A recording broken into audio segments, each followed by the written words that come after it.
Uh, there he is, Rick Neuheisel, former head coach, analyst for CBS Sports. All right, did Fernando Mendoza win the Heisman this weekend? Listen, in any other year, I would have said yes, because that was quite a stage and quite a dramatic finish, and one that got all kinds of play across the country. But this year has been so different with the names that we're seeing and with the drama unfolding with guys like Diego Pavia, who had an overtime thriller, and Trinidad Chambliss, these names that I think are going to be fun for voters to vote for going forward. And Julian saying, playing Robin Hood and splitting apples with the arrow. I mean, the guy's 82% passer. I don't remember anything like that. So I don't think we're done yet. Jeremiah Love. There's another one. There's another one. I mean, that play against Navy where he looks like he's down and then kind of spins off the pile and goes 45 yards further for the touchdown. All he does is just keep scoring touchdowns. And the Notre Dame machine, we have all kinds of respect for. So can't count him out either. All right, let's start to handicap this. Do you have trends now where you go, okay, this is going to, like, you can make declarative statements here? Let's start with the SEC. What do you think happens? I think the SEC is going to get 5. I think we're to the point where we can say 5 teams are going to come out of the SEC. Which 5 are still going to be up for grabs, but I think, and I think that Texas, with the schedule as it lays out with Georgia this week, and then follow the finale with A&M, I think they might be the one team that can get there with 9-3. How about the Big Ten? Big Ten is going to have to push to get to the 4 number. Right now, I think the top 3, the 2 undefeated, Ohio State and Indiana, are in, obviously finishing off what they expected to finish. And then I think that Oregon, by virtue of that win in Kinnick, is in, obviously pending a big game against SC, and they've got Washington at the end. Assuming that they split those, at worst, they're in. The question will be the SC Michigan thing. If SC or Michigan, obviously SC has the win over Michigan, and they do get Iowa this week, and they get Oregon. Winning both of those games will make SC a potential 10 or 11 seed. Big 12 looks like they're getting 1. Maybe ACC is going to get 1.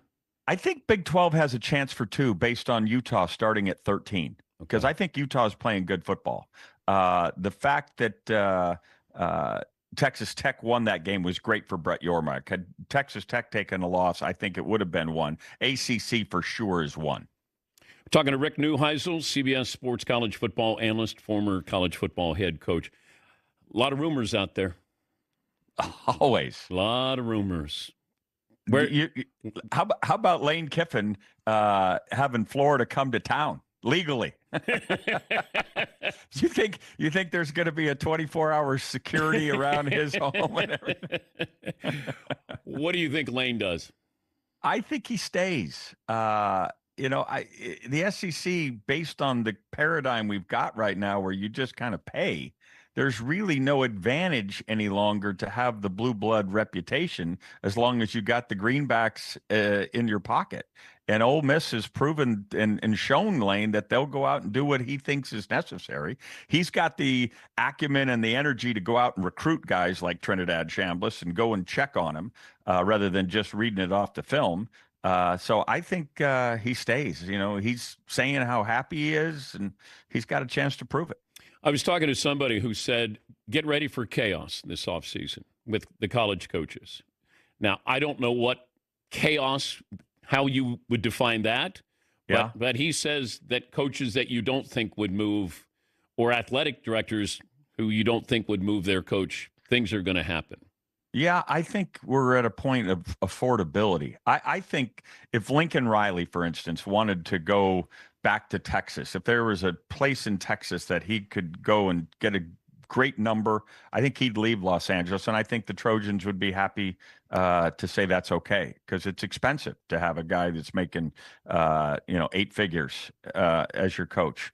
I think that We have Jed Fish at Washington. I think will have his eye open. That doesn't mean that he doesn't like Washington. I think he's just looking around. That loss to Wisconsin hurt that cause. There's some other guys out there that I think are going to at least test the waters. Like Jeff Brom at Louisville. Yeah, he and Clark Lee and Eli Drinkwitz all have not inked anything. The Sexton clients are going to use this leverage to kind of peruse and see what makes sense to them. Obviously, Brent Key at Georgia Tech has already said, cut me open, you see what I bleed. That's kind of given us a tip that he wants to stay, but maybe a little early in the negotiation to be saying such a thing. Yeah, but I can't remember when we had all of these openings during a season. Yeah, Should we get used to this? Well, I think so, because everybody's trying to get to the head of the class, because we've got an early signing date coming up on one of these early Wednesdays in December. We've got a transfer portal, and now we've only got one transfer portal, and that's going to start January 2nd through the 16th. So all these teams that are kind of trying to position themselves for the CFP, those coaches are going to be late to the dance if they get another job, which is going to be really chaos. This is why most of the athletic directors wanted the one transfer portal to be at the end of April, but all the coaches want to know who's going to be on my team so I can build for the entirety of the year. We're bass-ackward, as they say in this business, and it's been for some time that's been the case. How would you feel if you were the opposing coach when USC swaps out their punter with a different jersey number? Thinking that this might be a topic of conversation with you, I read from the hymnal, otherwise the NCAA rulebook. The following are considered unethical practices: changing numbers during a game to deceive an opponent. Now, to be fair to Lincoln, he did this before the game. But the Big Ten is saying you can't have two guys at the same position wearing the same number. And so now this is going to be like Dan Lanning last year putting the 12th guy on the field against Ohio State. This is going to be a rule change. It may be within the week that we'll get the rule change, but some would call that clever. Some would call that a dirty trick. I pat David Braun on the back for making no such claim. Good to talk to you as always. Always a treat, my friend. Have a good week. The games they remember are played in November. You owe me a song here soon. Oh, next time I'll have something. Yeah, how about before Christmas? The games in November are the ones we remember. There you go. Something just sultry like that. Yeah. Thank you, bud. Okay. You got it, pal. Rick Neuheisel. Yeah, we haven't had a song from Rick in a while. Marvin, while I was interviewing Rick, you went and found the Gus Johnson sound, the game-winning touchdown. Mendoza in trouble. It's out. Touchdown! Wow! A miracle play. Unbelievable. Give him the Heisman Trophy now.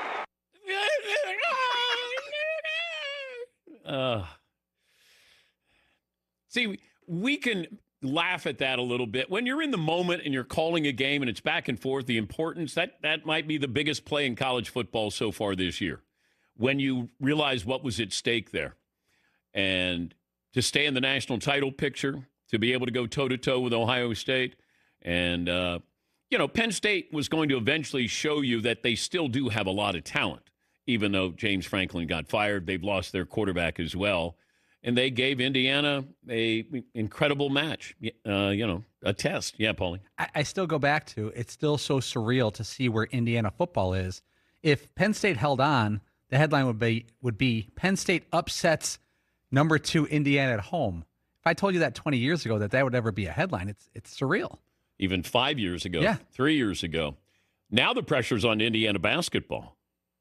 Oh, by the way, Marvin, you were watching a little Indiana basketball yesterday? I was like, man, the football school, Indiana, they play basketball too. Man, look at them. But it's got to be pressure because it's like, wait, Indiana football's this good? The Indiana brass is like, our basketball, step it up.